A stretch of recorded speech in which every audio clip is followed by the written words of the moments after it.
A enfermeira deixa o bilhete na minha mesa e sai sem olhar para trás. Leio as palavras escritas à mão. Não adormeça agora. Meu coração dispara.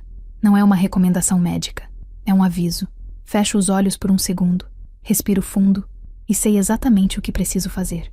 Naquela noite, finalmente, vou descobrir por que meu marido insistiu tanto para eu ficar internada. E por que aquela mulher, sua secretária, apareceu aqui ontem, sorrindo como se tivesse um segredo. Algumas verdades não podem mais esperar, nem que eu tenha que fingir estar dormindo a noite inteira. Antes de continuarmos, por favor, inscreva-se no canal e nos conte nos comentários de onde você está nos ouvindo. O relógio na parede marca 2h37 da madrugada. O hospital está envolto em um silêncio pesado, quebrado apenas pelo bip intermitente dos monitores cardíacos no corredor e pelo ranger distante de uma maca sendo empurrada em algum andar abaixo. A luz fluorescente acima da minha cama pisca de vez em quando, lançando sombras irregulares nas paredes brancas e frias. O cheiro é uma mistura sufocante de desinfetante, éter e algo adocicado que não consigo identificar.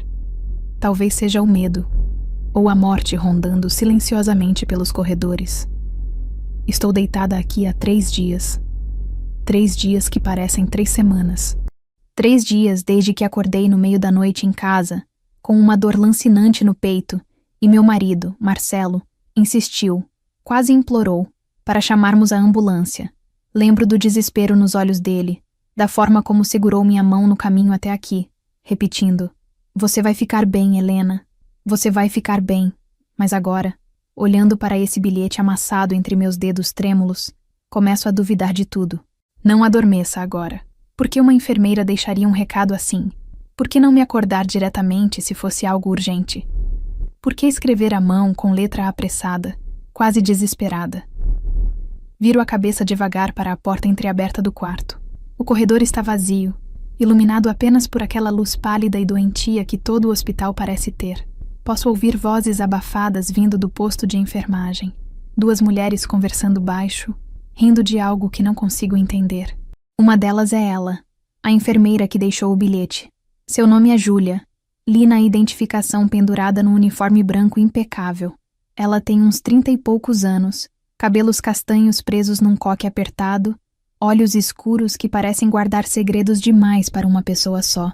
Desde que cheguei, ela tem sido diferente das outras, mais atenta, mais cuidadosa, mas também mais evasiva. Ontem à tarde, quando Marcelo saiu para resolver uns assuntos no escritório, como ele disse, Júlia entrou no quarto para verificar minha pressão.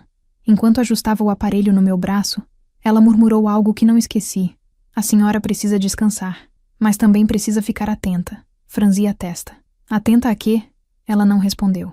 Apenas apertou meus dedos rapidamente, como se quisesse transmitir algo que as palavras não podiam, e saiu. Agora, esse bilhete. Fecho os olhos e respiro fundo, tentando organizar os pensamentos. A dor no peito que me trouxe aqui diminuiu bastante. Os médicos disseram que foi uma crise de ansiedade severa, não um infarto. Ansiedade, como se meu corpo tivesse decidido gritar o que minha mente se recusava a admitir. Porque eu sabia. Lá no fundo, eu sempre soube. Os sinais estavam todos lá, espalhados pelos últimos 6 meses como migalhas de pão numa trilha, que eu me recusei a seguir. As mensagens no celular dele que ele apagava rápido demais. As reuniões que se estendiam até tarde da noite. O perfume diferente na camisa.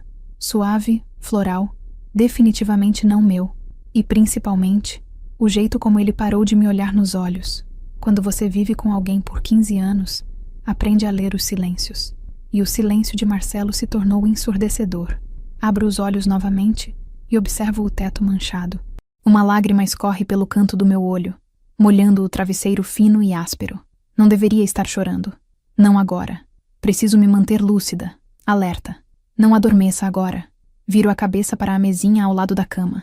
Meu celular está lá, em modo silencioso, a tela apagada.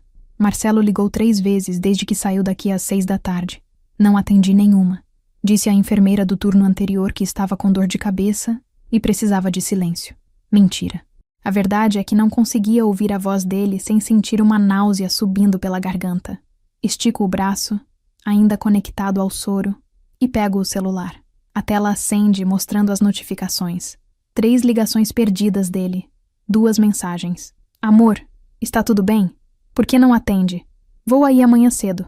Descanse. Amanhã cedo. Não hoje à noite. Por quê?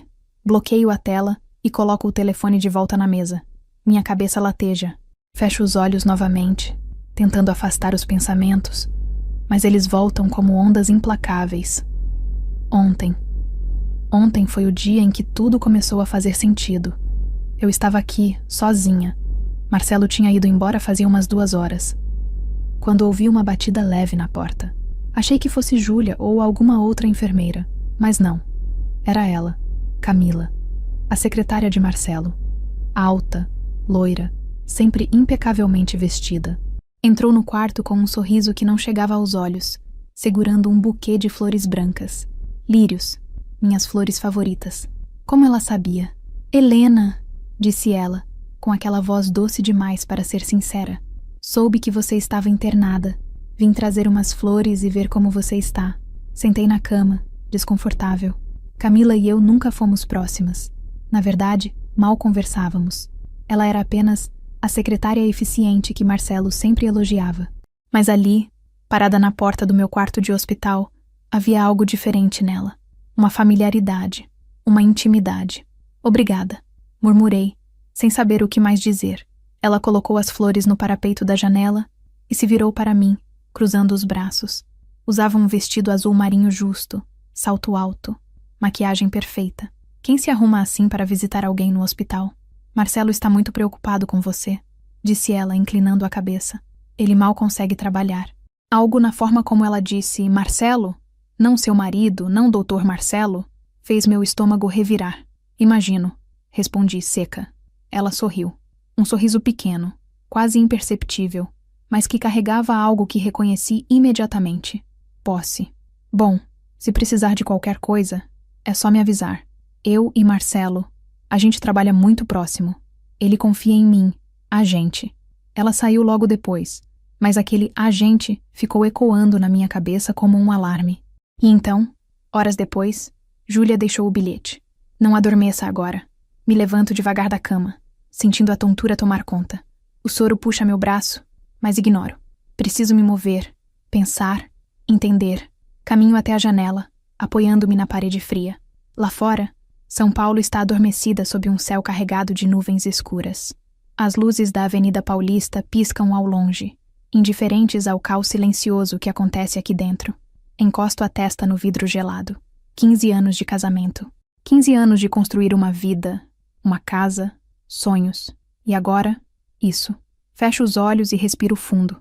O cheiro do hospital entra pelas narinas, misturado com o perfume enjoativo dos lírios que Camila trouxe. Lírios. Minhas flores favoritas. Como ela sabia? A menos que Marcelo tenha contado. Volto para a cama, sentindo o peso da exaustão. Mas não posso dormir. Não agora. Júlia me avisou. Preciso ficar acordada. Preciso descobrir. Pego o celular novamente e, sem pensar muito, abro o aplicativo de mensagens. Hesito por um segundo, os dedos tremendo sobre a tela. Então, digito. Júlia, o que você quis dizer com o bilhete? Mas não sei o número dela. Deleto a mensagem. Penso em ligar para minha irmã, Clarice. Mas o que eu diria? Acho que meu marido está me traindo e uma enfermeira me mandou não dormir. Parece loucura. Talvez eu esteja louca. Talvez a ansiedade tenha finalmente consumido o que restava da minha sanidade. Deito de novo, encarando o teto. O relógio agora marca 3:04. Os minutos se arrastam. Fecho os olhos, mas não durmo. Finjo apenas caso alguém entre no quarto. E então, ouço. Passos. Leves. Deliberados.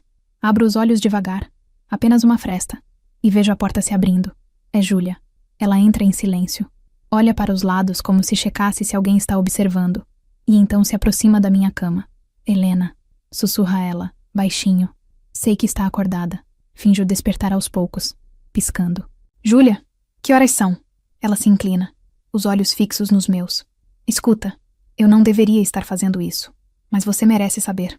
Meu coração acelera. Saber o quê? Ela hesita, mordendo o lábio inferior. Então, respira fundo. Seu marido veio aqui ontem à noite.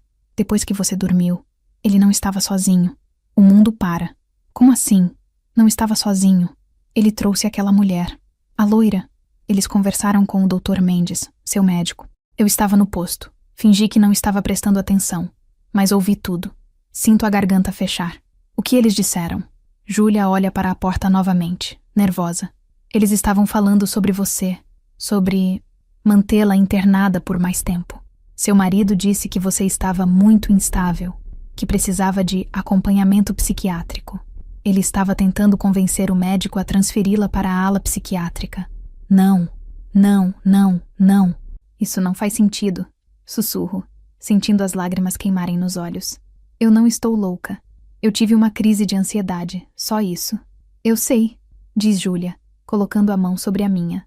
Eu sei, Helena, mas eles estão tentando fazer parecer que você está. E se conseguirem, se o Dr. Mendes assinar os papéis, ela não precisa terminar a frase. Se eu for transferida para a psiquiatria, posso ficar internada indefinidamente. Posso perder minha autonomia, minha liberdade. Por quê? A pergunta sai num fio de voz. Por que ele faria isso comigo? Júlia aperta minha mão. Não sei todos os detalhes, mas ouvi ele falar algo sobre patrimônio e facilitar as coisas. Helena, eu acho que ele quer te declarar incapaz. O chão se abre sob mim. Patrimônio. Facilitar as coisas. A casa. A empresa que herdei do meu pai. Tudo está no meu nome. E se eu for considerada incapaz, Marcelo assume tudo.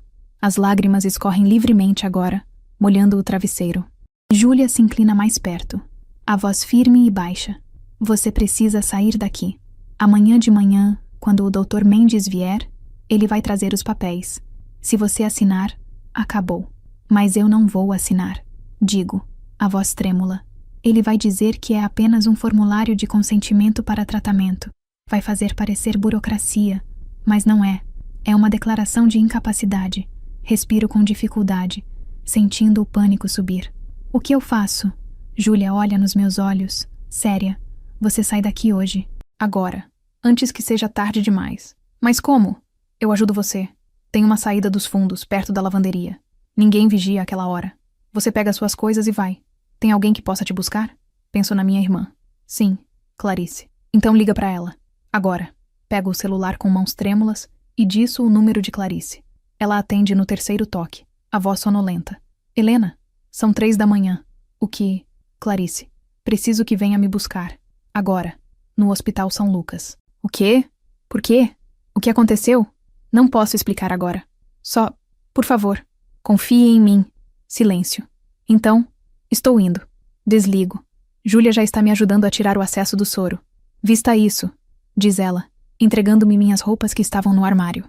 Rápido. Troco de roupa com dificuldade, as mãos tremendo tanto que mal consigo abotoar a calça. Júlia vigia a porta, tensa. Pronta? Assinto, enxugando as lágrimas. Ela abre a porta devagar, espiando o corredor. Está vazio. Faz um sinal para que eu a siga. Saímos do quarto em silêncio, caminhando rente à parede. Meu coração bate tão forte que tenho certeza de que todos no hospital podem ouvi-lo. Passamos pelo posto de enfermagem. Vazio. Dobramos à esquerda, depois à direita. E então, ouço uma voz que congela meu sangue. Helena? Me viro lentamente. É Marcelo. Ele está no fim do corredor, paralisado, com uma expressão de choque no rosto. E ao lado dele, segurando sua mão, Camila. O tempo parece congelar. Marcelo está ali, a menos de 10 metros de distância, com Camila ao seu lado. Eles estão de mãos dadas, como se fosse a coisa mais natural do mundo, como se eu não existisse, como se 15 anos de casamento pudessem ser apagados com um simples gesto. Vejo o momento exato em que o choque no rosto dele se transforma em outra coisa, algo entre pânico e fúria controlada. Ele solta a mão de Camila rapidamente, como se tivesse sido queimado, e dá um passo à frente.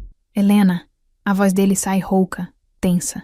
O que você está fazendo fora do quarto? Você deveria estar descansando. Ao meu lado, Júlia se enrijece. Posso sentir a tensão irradiando dela. Respiro fundo, tentando controlar o tremor nas pernas. Não posso desmoronar agora. Não na frente dele. Deveria? Minha voz sai mais firme do que esperava. Ou você preferia que eu estivesse dormindo? Inconsciente? Incapaz de ver o que está acontecendo bem debaixo do meu nariz? Marcelo pisca, desconcertado. Camila permanece onde está, mas consigo ver o sorriso discreto nos cantos de sua boca. Ela está gostando disso, gostando de me ver confrontá-lo. como se fosse um espetáculo. Do que você está falando? Marcelo tenta soar confuso, preocupado. A performance é quase convincente. Quase. Amor, você não está bem? Deixa eu te levar de volta para o quarto, você precisa... Eu preciso sair daqui.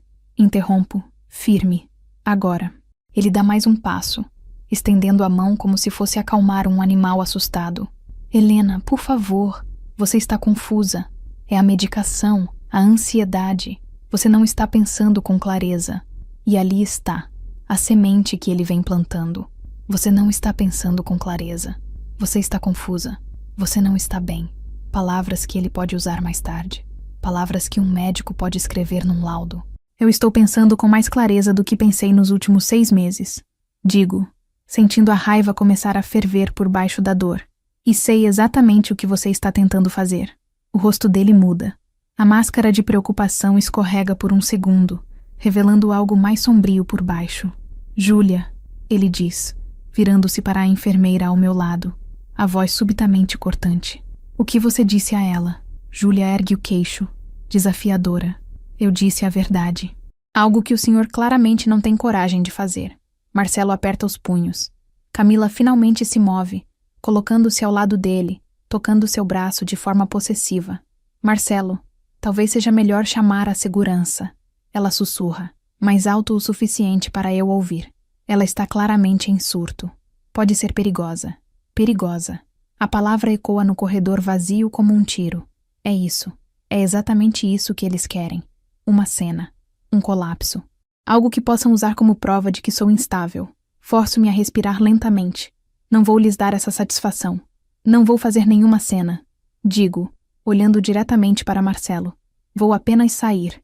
E amanhã, vou ligar para meu advogado. Vejo o pânico passar rapidamente pelos olhos dele. Bingo. Helena, espera, ele diz, a voz subitamente suplicante. A gente pode conversar sobre isso. Você está mal interpretando tudo. Eu e Camila, não é o que você está pensando. Solto uma risada seca, sem humor. Não? Então me explica o que é. Explica por que vocês estavam de mãos dadas no meio da madrugada num hospital. Explica por que você tentou convencer o Dr. Mendes a me transferir para a psiquiatria. Explica por que vocês estavam falando sobre meu patrimônio. Silêncio. Marcelo abre e fecha a boca, sem palavras. Camila, porém, não perde a compostura. Ela cruza os braços e me olha com uma frieza que me faz lembrar de uma cobra. Você não tem provas de nada disso, ela diz calmamente. Tenho uma testemunha, respondo, olhando para Júlia. Júlia acena com a cabeça. Ouvi tudo. E se for necessário, testemunho. Camila ri. É uma risada baixa, cruel. A palavra de uma enfermeira contra a de um médico renomado e um empresário respeitado? Boa sorte. A arrogância dela me tira o fôlego. Mas antes que eu possa responder, ouço passos apressados vindo do outro lado do corredor. Helena, é Clarice. Minha irmã surge quase correndo, o cabelo desgrenhado, ainda de pijama embaixo do casaco, os olhos arregalados de preocupação. Quando me vê, solta um suspiro de alívio e vem diretamente para mim. Você está bem? O que está acontecendo? Então ela vê Marcelo e Camila, e seu rosto se endurece. O que vocês estão fazendo aqui? Marcelo tenta sorrir, mas não funciona. Clarice, que bom que você veio. Helena está... Ela precisa de ajuda. Não está bem. Clarice me olha, depois olha para ele, e posso ver o momento em que ela entende. Minha irmã sempre foi perspicaz.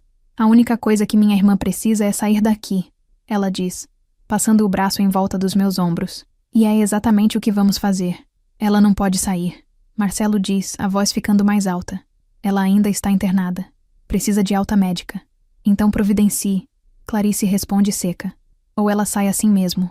Alta a pedido. Marcelo dá um passo à frente, bloqueando parcialmente o corredor. Não vou deixar vocês fazerem isso. Helena não está em condições de tomar decisões. Ela precisa de tratamento. Saia da frente. A voz de Clarice é baixa, perigosa. Por um momento, acho que ele vai insistir. Vejo seus músculos se retesarem, a mandíbula se contrair. Mas então Júlia se manifesta. Doutor Marcelo, sugiro que deixe sua esposa ir, porque se não deixar, terei que chamar a segurança e relatar tudo o que ouvi ontem à noite. E também mencionar que o senhor está tentando impedir uma paciente lúcida de exercer seu direito de alta voluntária. Marcelo olha para ela, o rosto vermelho de raiva. Você vai se arrepender disso. Ele sibilou. Talvez, Júlia responde impassível. Mas pelo menos vou conseguir dormir à noite. Clarice aproveita a distração e me puxa pelo braço. Vamos. Caminhamos rapidamente pelo corredor. Posso sentir o olhar de Marcelo queimando minhas costas, mas não me viro. Não posso. Se eu olhar para ele agora, posso desmoronar. Júlia nos acompanha até a saída dos fundos, como prometeu. Quando chegamos à porta, ela para e segura minha mão. Fica bem, Helena, ela diz, os olhos marejados. E luta. Você é mais forte do que imagina. Obrigada, sussurro, apertando sua mão. Por tudo. Por me salvar. Ela balança a cabeça. Você se salvou. Eu só acendi a luz. A madrugada paulistana nos recebe com um ar frio e úmido. O céu ainda está escuro, mas já consigo ver uma faixa clara no horizonte. O dia está quase chegando. Clarice me leva até o carro dela, um Corolla prata estacionado na rua lateral. Entre, ela diz, abrindo a porta do passageiro. Entro. E finalmente, longe dos olhos de todos, desabo. O choro vem em ondas violentas, sacudindo o meu corpo inteiro. Clarice entra no carro, tranca as portas e me puxa para um abraço apertado. Deixa sair, ela sussurra, acariciando meu cabelo. Deixa sair tudo. E eu deixo. Choro por tudo que perdi. Pelos 15 anos que agora parecem uma mentira. Pelo homem que pensei que conhecia e que se revelou um estranho. Pela humilhação. Pela traição. Pela frieza calculada de tudo. Choro até não ter mais lágrimas. Quando finalmente me acalmo, Clarice me oferece um lenço de papel que tira da bolsa. Conta tudo, ela diz, a voz firme mas gentil. E eu conto. Conto sobre o bilhete, sobre o que Júlia ouviu, sobre o plano de me declarar incapaz, sobre ver Marcelo e Camila de mãos dadas. Conto tudo enquanto as palavras se atropelam, entrecortadas por soluços. Quando termino, Clarice está pálida, os olhos brilhando de fúria. Aquele filho da puta, ela murmura. Aquele miserável covarde. O que eu faço agora, Clau? Pergunto, sentindo-me perdida. Ele tem dinheiro, conexões. A palavra dele contra a minha. A palavra dele não vale nada. Clarice interrompe. E vamos provar isso. Mas primeiro, você precisa de um lugar seguro para ficar. Vem para minha casa. Ele vai procurar lá. Que procure. Não vou abrir a porta. E amanhã, hoje, a gente liga pro Dr. Ribeiro. Dr. Ribeiro. O advogado que cuidou do inventário quando meu pai morreu. Um homem sério, competente. Achas que ele pode ajudar? Tenho certeza. Ele conhece você há anos. Sabe que você é completamente lúcida. E com o testemunho da Júlia, Marcelo vai tentar desacreditá-la. Deixa ele tentar. A gente vai estar preparadas. Clarice liga o carro. O motor ruge suavemente na madrugada silenciosa. Clau, digo tocando seu braço. Obrigada. Por acreditar em mim. Por vir me buscar. Ela olha para mim, os olhos cheios de amor fraternal. Você é minha irmã. Sempre vou estar aqui. Sempre. Enquanto dirigimos pelas ruas vazias de São Paulo, observo a cidade começando a despertar. Os primeiros raios de sol tocam os prédios, pintando tudo de dourado. Vendedores abrem suas bancas, padarias acendem suas luzes, o metrô começa a funcionar. A vida continua.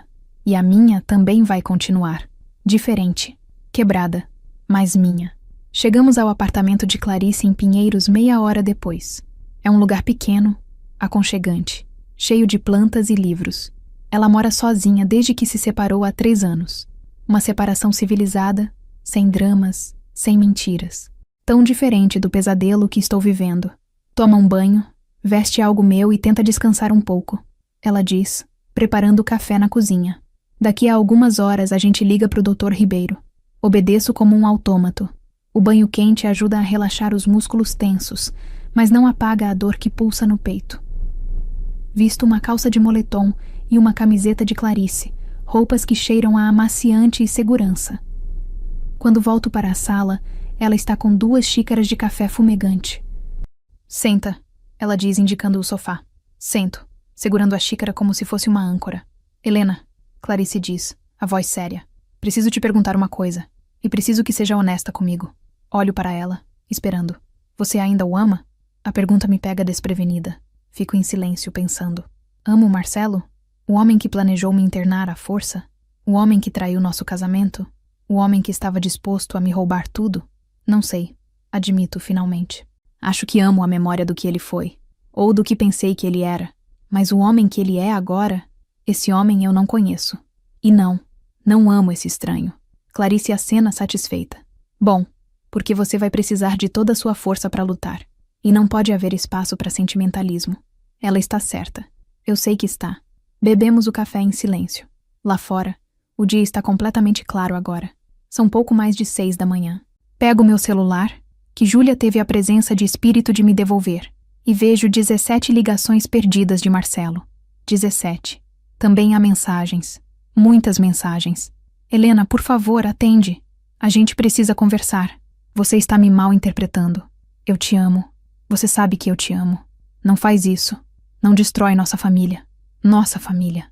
Que piada. Bloqueio o número dele. Não quero ouvir mais mentiras. Clarice observa. Fez bem. Agora tenta descansar. Eu fico de guarda. Deito no sofá, cobrindo-me com uma manta macia. Estou exausta. Cada célula do meu corpo grita por descanso. Mas quando fecho os olhos, tudo o que vejo é o rosto de Marcelo, a mão dele entrelaçada com a de Camila. E me pergunto, quanto tempo isso vem acontecendo? Semanas? Meses? Anos? E a pior pergunta de todas, eu poderia ter impedido? Para de pensar. A voz de Clarice vem do outro lado da sala.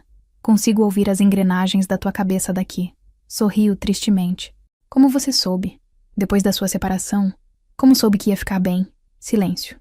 Então, não soube, mas escolhi acreditar. E um dia de cada vez ficou mais fácil.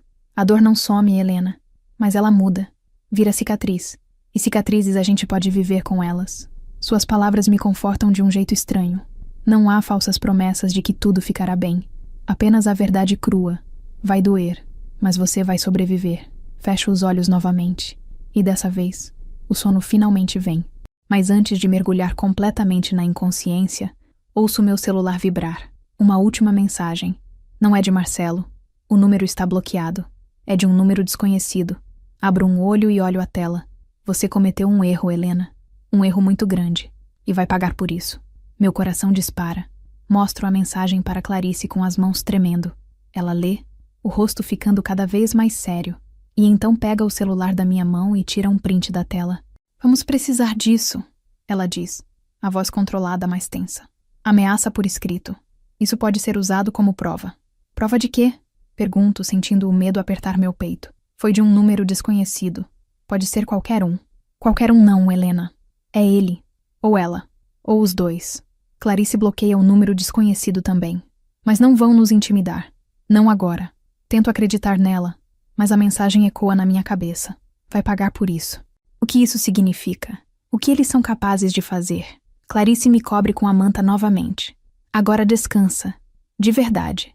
Daqui a algumas horas a gente resolve tudo. Fecho os olhos. Mas o sono não vem mais. Fico ali, olhando para o teto do apartamento de Clarice, observando as sombras que as plantas fazem contra a luz da manhã que entra pela janela. Minha mente não para de trabalhar, repassando cada detalhe, cada palavra, cada olhar. Quanto tempo fiquei cega? Quando exatamente Marcelo decidiu que eu era descartável?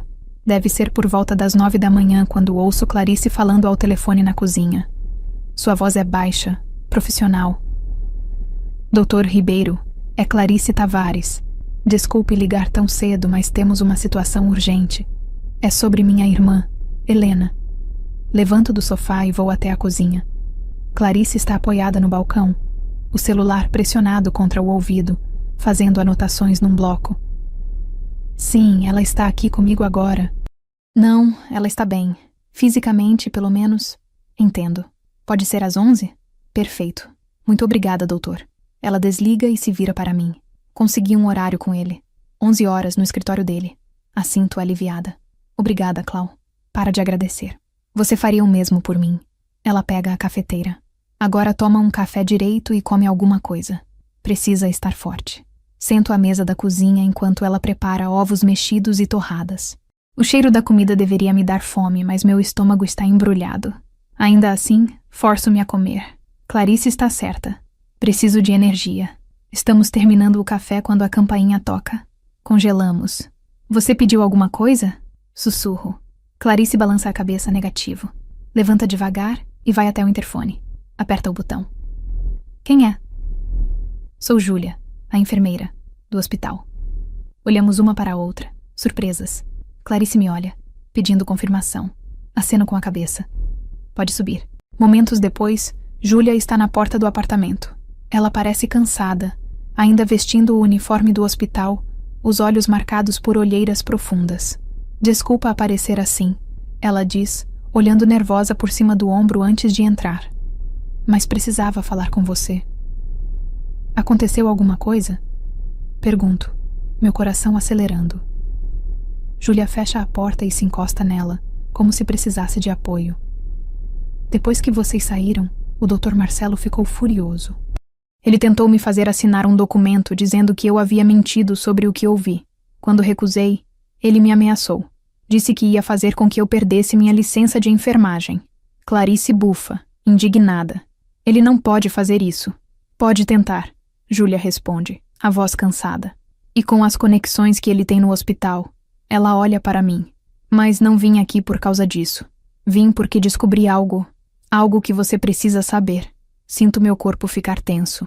E o quê? Júlia tira um envelope do bolso do uniforme e me entrega. Depois que você foi embora, fui ao arquivo médico.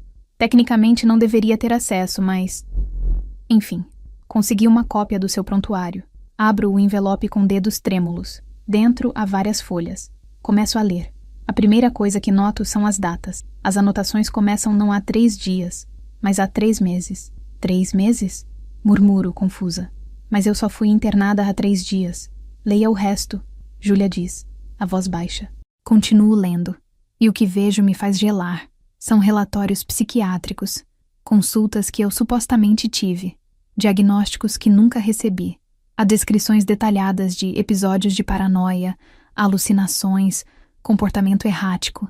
Há menções a medicamentos que nunca tomei. E no final de cada relatório, uma assinatura. Dr. Eduardo Mendes. Isso é falso. Sussurro, sentindo a sala girar. Eu nunca fui a essas consultas. Nunca tive esses sintomas. Isso é fraudulento, Clarice completa, lendo por cima do meu ombro. Sua voz está gelada de raiva. Eles estavam construindo um histórico, preparando o terreno. Olho para Júlia, atordoada. Por quanto tempo? Pelos registros, há pelo menos 3 meses. Talvez mais. 3 meses. 3 meses de mentiras documentadas. 3 meses de uma narrativa falsa sendo construída sobre minha sanidade mental. E eu não sabia de nada. Como eu não sabia? Pergunto. Mais para mim mesma do que para as outras. Como não percebi? Porque eles foram cuidadosos. Júlia explica. Usaram um nome ligeiramente diferente nos registros. Helena Carvalho de Souza, em vez de Helena Carvalho dos Santos. Seu RG está correto, mas o nome, uma letra diferente. Suficiente para que você não fosse notificada, mas próximo o bastante para servir como erro administrativo se questionado. Sinto a bile subir na garganta. Marcelo planejou isso. Ele planejou tudo. Com ajuda. Júlia acrescenta. Doutor, Mendes não faria isso sozinho. Tem muito dinheiro envolvido. Vi os extratos bancários dele por acaso na sala administrativa. Depósitos grandes, regulares, nos últimos 3 meses. Marcelo o estava pagando. Clarice diz, fazendo as contas. Pagando para construir um caso contra você. A realidade cai sobre mim como um bloco de concreto. Não foi impulso. Não foi a traição que o levou a isso. Foi planejado, meticuloso, frio. Enquanto eu cozinhava seu jantar, lavava suas roupas, dormia ao seu lado, ele estava sistematicamente construindo uma armadilha para me destruir. Eu era idiota, murmuro, as lágrimas queimando nos olhos. Todos os sinais estavam lá, e eu... Você confiava nele. Clarice interrompe, segurando meu rosto entre as mãos. Você amava e confiava. Isso não te faz idiota. Faz dele um monstro. Júlia se aproxima, pousando uma mão no meu ombro. Helena, tem mais. O doutor. Mendes estava preparando os papéis para uma internação compulsória. Eles iam fazer isso hoje. Se você não tivesse saído, a frase fica suspensa no ar, mas não precisa ser completada. Se eu não tivesse saído, estaria agora trancada numa ala psiquiátrica, considerada incapaz, minha liberdade e meu patrimônio nas mãos de Marcelo. Por que você está fazendo isso? Pergunto para Júlia, genuinamente curiosa. Por que está nos ajudando? Você mal me conhece. Júlia hesita, depois suspira. Porque já vi isso acontecer antes. com outra paciente, há 2 anos. Uma mulher mais velha, rica, com filhos gananciosos. Eles fizeram a mesma coisa. Construíram um histórico falso. Internaram ela à força. Declararam incapacidade. Ela morreu 6 meses depois. Sozinha, dopada, sem ninguém que acreditasse nela. Os olhos dela brilham com lágrimas contidas. Eu era nova na profissão. Não sabia o que fazer. Fiquei quieta. E me arrependo todos os dias. O silêncio que se segue é pesado. Mas não vou ficar quieta dessa vez. Júlia continua. Não de novo. Clarice limpa a garganta, voltando ao modo prático. Esses documentos são ouro. Com isso, a gente derruba Marcelo e o Dr. Mendes. Mas precisamos agir rápido. Eles já devem saber que você tem informações. A mensagem. Lembro. A ameaça. Exatamente. Eles estão desesperados. E pessoas desesperadas são perigosas. Clarice olha para Júlia. Você está em risco também. Eu sei. Júlia responde. Mas sua voz é firme. Mas eu preciso fazer o que é certo. Olho para o relógio. 10h15. Ainda temos tempo antes da reunião com o Dr. Ribeiro. Precisamos de mais. Digo, pensando alto. Esse prontuário falso é ótimo, mas Marcelo vai alegar que foi erro administrativo, como você disse. Precisamos de algo que o ligue diretamente a isso. Clarice morde o lábio, pensando. Os pagamentos. Júlia disse que viu os extratos do Dr. Mendes. Se conseguirmos provar que o dinheiro veio de Marcelo... Posso conseguir, Júlia diz. Tenho uma amiga na administração. Ela pode acessar os registros financeiros. É arriscado, aviso. Tudo isso é arriscado, ela responde. Mas vale a pena. Assinto, sentindo algo se acender dentro de mim. Não é apenas medo ou dor agora. É raiva. Raiva fria, calculada, justa. Marcelo quis me declarar louca. Quis me trancar, me silenciar, me apagar. Mas ele cometeu um erro. Ele subestimou minha capacidade de lutar. Fazemos assim, digo, minha voz ficando mais firme. Júlia, você consegue os extratos. A gente se encontra com o Dr. Ribeiro às 11 e apresenta tudo. Mas antes disso, olho para Clarice. Eu preciso ir em casa. O quê? Não! Clarice se levanta alarmada. Marcelo pode estar lá. Eu sei, mas tem coisas que preciso pegar. Documentos. O HD externo onde tenho os backups das finanças da empresa. Meu passaporte. E tem mais uma coisa. O quê? Respiro fundo. A casa tem câmeras de segurança. Câmeras que filmam a sala, a cozinha, o escritório. Marcelo não sabe, mas instalei há 6 meses, quando começaram os assaltos no bairro. Se ele e Camila tiveram alguma conversa comprometedora lá, os olhos de Clarice se arregalam. Pode estar gravado. Exatamente. Júlia olha para o relógio. Vocês têm 2 horas até a reunião com o advogado. Se forem agora, conseguem ir e voltar. E você? Eu volto para o hospital. Vou procurar minha amiga e consigo os extratos. A gente se encontra no escritório do Dr. Ribeiro. Clarice pega as chaves do carro. Então vamos. Mas a primeira coisa que eu vejo de errado, a gente sai correndo. Combinado? Combinado. Júlia nos abraça rapidamente antes de sair. Tenham cuidado. Você também. Quando a porta fecha atrás dela, Clarice se vira para mim. Tem certeza disso? Não tenho. Estou apavorada, mas aceno com a cabeça mesmo assim. Preciso fazer isso. Então vamos. O trajeto até minha casa em Morumbi parece simultaneamente rápido demais e longo demais. Cada rua familiar me traz uma memória. A padaria onde Marcelo comprava pão aos domingos, o parque onde caminhávamos juntos, a pracinha onde ele pediu minha mão em casamento 15 anos atrás. Tudo parece contaminado agora, como se cada memória boa tivesse sido uma mentira.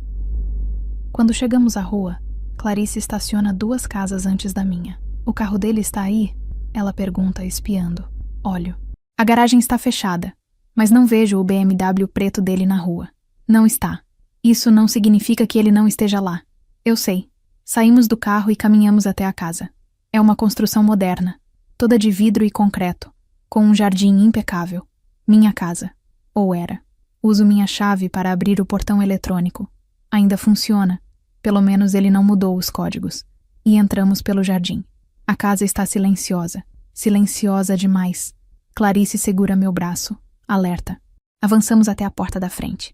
Giro a chave na fechadura, segurando a respiração. A porta se abre. Entramos. O ar dentro de casa está diferente. Há um cheiro de perfume. O perfume de Camila. Ela esteve aqui, recentemente. Meu estômago se revira. Rápido. Clarice sussurra. Pega o que precisa. Subo as escadas correndo até o escritório. Abro a gaveta onde guardo os documentos importantes. Escritura da casa, papéis da empresa, meu passaporte. Tudo está lá. Pego também o HD externo que fica escondido atrás dos livros. Então vou até o armário onde fica o DVR das câmeras de segurança. Conecto um pendrive e começo a copiar as gravações dos últimos 3 meses. A barra de progresso avança com uma lentidão torturante. 50%, 60%, 70%. E então ouço. A porta da frente se abrindo. Passos. A voz de Marcelo. Helena, sei que está aí. Seu carro foi visto na rua. Meu sangue congela. 80%, 85%. Os passos de Marcelo ecoam pela casa, subindo a escada. Olho desesperada para a tela do computador. A barra de progresso parece estar zombando de mim, avançando em câmera lenta. Helena, eu sei que está aqui. A voz dele está mais próxima agora, no corredor. Vamos conversar como adultos. Clarice aparece na porta do escritório, o rosto pálido. Ela viu Marcelo chegando, mas não conseguiu me avisar a tempo. Aponta para a janela. Uma possível saída, mas balanço a cabeça. Estamos no 2º andar. 90%. Helena, Marcelo está na porta do quarto ao lado agora. Por favor, você está cometendo um erro enorme. Deixa eu explicar. 95%. Meus dedos tremem sobre o teclado. Só mais um pouco. E então, ele aparece na porta do escritório. Marcelo está diferente da última vez que o vi no hospital. Parece ter envelhecido anos em poucas horas. Os cabelos estão desarrumados, a camisa amarrotada, há olheiras profundas sob os olhos. Mas quando me vê, seu rosto se transforma. Alívio, raiva, algo que quase parece desespero. Graças a Deus, ele suspira. Helena, você me assustou tanto. Sumir assim sem avisar nada. Sem avisar? Minha voz sai mais firme do que esperava. Você estava tentando me trancar num hospício, Marcelo. Literalmente. Ele levanta as mãos, como se tentasse me acalmar. Não, não. Você entendeu tudo errado. Eu só estava preocupado com você, amor. Você não estava bem. Os médicos disseram que precisava de acompanhamento. Médicos que você pagou, interrompo, para criar um histórico médico falso. Vejo a hesitação passar pelo rosto dele. Apenas 1 segundo, mas suficiente. 100%. O download está completo. Puxo o pendrive e o guardo no bolso com as mãos tremendo. Marcelo percebe o movimento e franze a testa. O que você está fazendo? Pegando o que é meu. Helena, você está doente. Está paranoica. Essas ideias malucas na sua cabeça... Não são malucas, digo me levantando. Clarice imediatamente vem ao meu lado, formando um escudo. São verdades. E eu tenho provas. O rosto de Marcelo escurece. Provas do quê? De tudo. Do prontuário falso. Dos pagamentos ao Dr. Mendes. Das suas conversas com Camila. Toco o bolso onde está o pendrive. As câmeras, Marcelo. Você se esqueceu das câmeras. Vejo o momento exato em que ele entende. O sangue drena do rosto dele. Você nos gravou? Gravei tudo. Cada conversa. Cada vez que ela veio aqui. Cada plano que vocês fizeram para me destruir. Está tudo gravado. Ele dá um passo à frente, agressivo. Mas Clarice se posiciona entre nós. Não se aproxime dela. Minha irmã diz. A voz cortante como uma lâmina. Marcelo olha para ela, depois para mim. E algo muda em sua expressão. A máscara finalmente cai. Não há mais preocupação fingida. Nem amor fabricado. Só a raiva. Raiva pura. Você não sabe o que acabou de fazer. Ele diz, a voz baixa e perigosa. Acha que vai conseguir me derrubar? Eu tenho advogados. Tenho conexões. Tenho dinheiro. E você? Você tem o quê? Um pendrive que pode facilmente ser contestado como manipulado? Tenho a verdade. Respondo. E testemunhas. A enfermeira? Ele ri. Um som frio. Júlia vai perder a licença antes do fim do dia. E quanto ao resto, vai ser sua palavra contra a minha. E adivinha de quem vão acreditar? Da mulher com histórico psiquiátrico de 3 meses ou do médico respeitado? Do médico respeitado que pagou propina para falsificar prontuários. Clarice intervém. Isso é crime federal, Marcelo. Fraude, falsidade ideológica, cárcere privado tentado. Você vai preso. Ele ri de novo, mas há nervosismo ali agora. Vocês não têm nada, nada que resista num tribunal. Então por que está tão nervoso? Pergunto, dando um passo à frente. Por que veio correndo aqui? Por que mandou aquela mensagem ameaçadora? Seus olhos se estreitam. Que mensagem? Você cometeu um erro, Helena. Um erro muito grande. E vai pagar por isso. Cito de memória. Foi você ou foi sua amante? Eu não sei do que você está falando. Mentiroso. Você sempre foi um mentiroso. Sinto as lágrimas ameaçando, mas as empurro para baixo. Não vou chorar na frente dele. Não de novo. 15 anos, Marcelo. 15 anos da minha vida. E tudo era mentira? Não era mentira, ele diz. E pela primeira vez, ouço algo que soa quase sincero na voz dele. No começo, era real. Eu te amei, de verdade. Mas as coisas mudaram. Você mudou. Eu mudei? A risada que sai de mim é amarga. Eu mudei porque você me fez mudar. Cada crítica, cada silêncio, cada vez que me fez sentir pequena, você me apagou aos poucos. E quando não sobrou nada da mulher que eu era, você decidiu me descartar. Não foi assim. Não? Então me explica. Explica por que Camila. Explica por que o plano de me internar. Explica tudo. Ele fecha os olhos, passando as mãos pelo rosto. Quando fala, sua voz está cansada. A empresa que seu pai deixou para você. Ela vale milhões, Helena. Milhões que estão parados porque você não sabe administrar, porque você não tem visão de negócios. Eu tentei te convencer a me deixar gerenciar, mas você sempre foi teimosa. Sempre quis fazer do seu jeito. Então você decidiu tomar a força. Eu decidi salvar o que poderia ser salvo. Ele explode, a voz ecoando pelo escritório. Aquela empresa está morrendo nas suas mãos. Eu só estava tentando preservar o legado do seu pai. Mentindo, traindo, me trancando num hospício, fazendo o que era necessário. O silêncio que se segue é ensurdecedor. Olho para o homem à minha frente. O homem que eu amei, com quem sonhei envelhecer, e não reconheço mais nada nele. Sai da minha casa, digo a voz firme. Agora, nossa casa, ele corrige. Casamento em comunhão de bens, lembra? Não por muito tempo. Meu advogado já está preparando o divórcio. E pode ter certeza de que comunhão de bens não se aplica quando um dos cônjuges tentou fraudulentamente internar o outro. Você não vai conseguir provar nada. Já provei. Tiro o pendrive do bolso e mostro a ele. Está tudo aqui. E cópias já foram enviadas para lugares seguros. Se alguma coisa acontecer comigo, tudo vem à tona. Vejo o desespero começar a tomar conta do rosto dele. Helena, por favor, não precisa ser assim. A gente pode chegar num acordo. Eu termino com Camila, a gente reconstrói, eu te compenso. Não existe compensação para o que você fez. E não existe reconstrução em cima de cinzas e mentiras. Ele dá mais um passo em minha direção, implorante agora. Helena, por favor, você não entende. Estou endividado. Investi o dinheiro em negócios que não deram certo. Se você me denunciar, vou perder tudo. Minha carreira, minha reputação, e ali está. A verdade final. Não era apenas ganância. Era desespero. Ele está falido. Devia ter pensado nisso antes. Digo, sentindo algo que não é vitória, não é alegria, apenas alívio. O alívio de finalmente ver tudo claramente. Agora sai, antes que eu chame a polícia. Você não faria isso. Experimente ficar e descobrir. Clarice pega o celular, os dedos sobre o teclado, pronta para discar 190. Marcelo olha para ela, depois para mim, e deve ver algo em meus olhos que o convence. Porque ele recua. Você vai se arrepender disso, ele diz.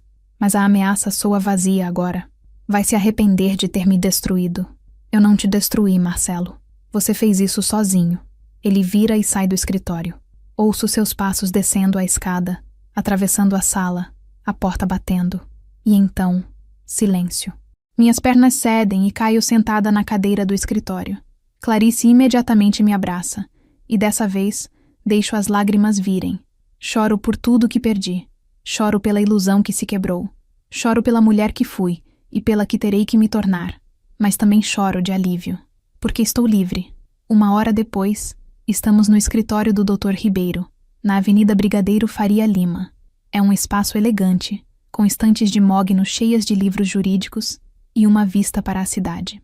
Júlia já está lá quando chegamos, e ela não está sozinha. Há uma jovem com ela, que ela apresenta como Mariana, sua amiga da administração. Conseguimos, Júlia diz, entregando uma pasta para Dr. Ribeiro. Todos os extratos. Transferências bancárias de Marcelo para o Dr. Mendes. Depósitos regulares nos últimos 3 meses. Dr. Ribeiro, um homem de seus 60 anos com cabelos grisalhos e uma postura impecável, examina os documentos com atenção. Eu lhe entrego o pendrive com as gravações, o prontuário falso, tudo.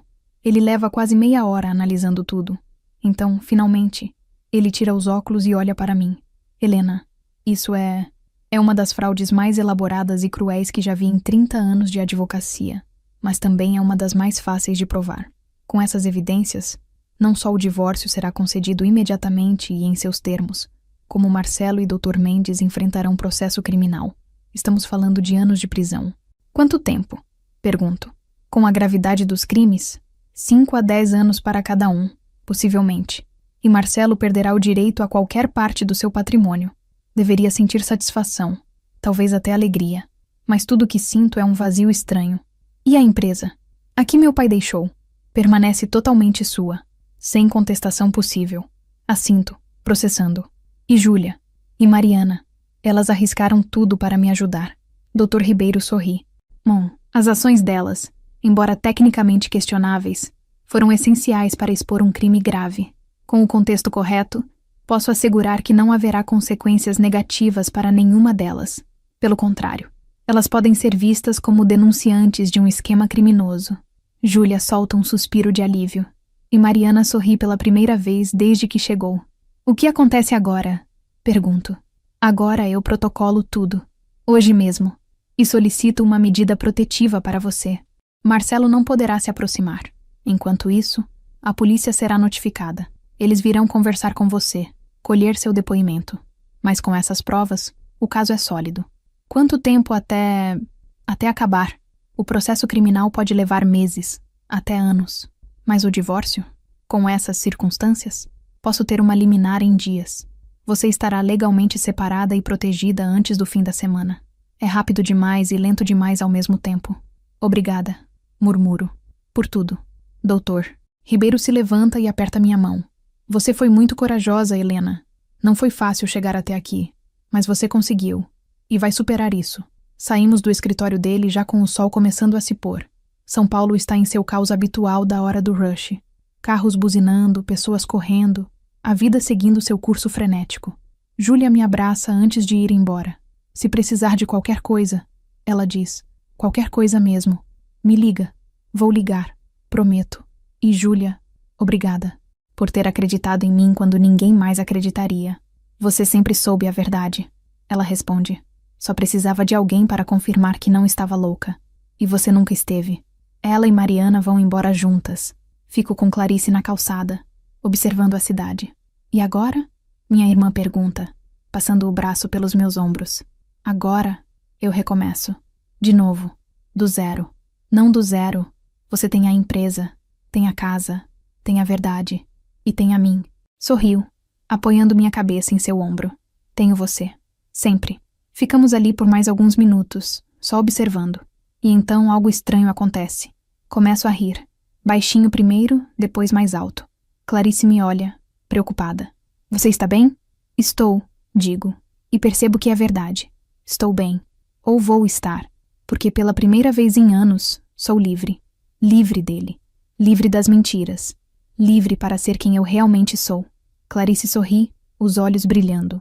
Então vamos comemorar essa liberdade. Que tal um jantar? Aquele restaurante italiano que você adora. Aquele que Marcelo odiava? Exatamente esse. Rio de novo. Perfeito. Vamos. Enquanto caminhamos até o carro, pego meu celular. Há mensagens novas, mas não são de Marcelo. São de amigas que não falava há tempos, respondendo à mensagem que Clarice enviou de manhã, avisando sobre o que estava acontecendo. São palavras de apoio, de amor, de solidariedade. Não estou sozinha. Nunca estive. Olho para trás uma última vez, para o prédio onde está o escritório do Dr. Ribeiro. Ali começou o fim de uma vida, mas também começou o início de outra. Uma vida onde não preciso pedir permissão para existir. Uma vida onde minha voz importa. Uma vida onde sou vista, ouvida, respeitada. E quando entro no carro com Clarice, deixando para trás aquele capítulo doloroso, sei uma coisa com certeza. Marcelo estava errado. Ele não destruiu nada, apenas revelou tudo. E o que foi revelado não foi minha fraqueza, foi minha força. A força que sempre esteve ali, esperando para ser reconhecida. E agora, finalmente, eu a vejo. 6 meses depois, estou no escritório da empresa que meu pai construiu, e que agora eu lidero. As paredes foram repintadas, novos funcionários foram contratados, novas estratégias foram implementadas. A empresa não só sobreviveu, ela prospera. Júlia me liga toda semana. Ela saiu do Hospital São Lucas e agora trabalha numa ONG que ajuda mulheres vítimas de violência doméstica e institucional. Sua história, e a minha, inspiraram mudanças. O Dr. Mendes perdeu sua licença e está aguardando julgamento. Marcelo aceitou um acordo. 3 anos de prisão e a perda total de direitos sobre meus bens. Camila desapareceu. Soube que ela foi para o Rio em busca de outra vítima, talvez. Ou talvez tenha aprendido alguma coisa. Não sei. E, honestamente, não me importo. Clarice passou a morar comigo temporariamente. Dizemos que é temporário, mas nenhuma de nós quer que ela saia. A casa está mais viva agora, cheia de risos, de conversas, de vida real. Olho pela janela do escritório para a cidade lá embaixo. São Paulo, caótica e linda, continua pulsando. E eu também. Aquele bilhete, não adormeça agora, salvou minha vida. Mas não porque me manteve acordada fisicamente, porque me acordou emocionalmente. Me lembrou de que minha história não havia terminado, de que eu tinha direito de lutar, de que mereço ser feliz. Pego o celular e abro a conversa com Júlia. Digito: obrigada por tudo, por ter me ajudado a despertar. Ela responde quase imediatamente: você já estava acordando. Eu só acendi a luz. O resto foi todo você. Sorriu guardando o celular. Ela está certa. Eu me salvei. E agora, finalmente, posso viver. De verdade.